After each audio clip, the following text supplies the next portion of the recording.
சமீபத்துல 3.5 மாசம் ஹாஸ்பிட்டல் இருந்தாங்க. 2 நாள் தான் கேடு. 2 நாள்ல சைனாவில பரவுற வைரஸ் 2 நாள்ல உயிர் போயிடும். நல்லா கவனிங்க. முழங்கால் பண்ணிட்டேன், எங்க அம்மா எனக்கு ஜீவனோட வேணும் ஆண்டவரே.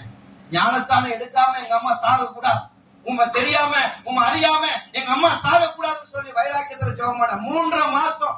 சனிக்கிழமை மட்டும் வருவேன், சபையை நடத்துவேன். ஞாயிற்றுக்கிழமை சனிக்கிழமை சுத்தம் பண்ணிட்டு ஞாயிற்றுக்கிழமை சபையை நடத்துவேன். திரும்ப 11 மணிக்கு ஹாஸ்பிட்டலுக்கு போயிடுவேன்.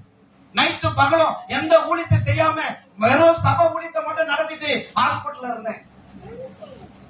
கிட்டத்தட்ட 45,000 சோத்திரம் எனக்கு காணிக்கையா விசுவாசிங்க அனுப்பிச்சாங்க. 45,000. 3 வாலிபர் ரிலீஸ் பண்ணேன். நல்லா கவனிங்க.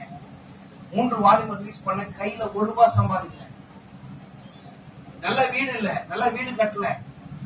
ஆனா கர்த்தருக்கு ஸ்தோத்திரம் உண்டாவதாக. என் திருமணத்தை 1.5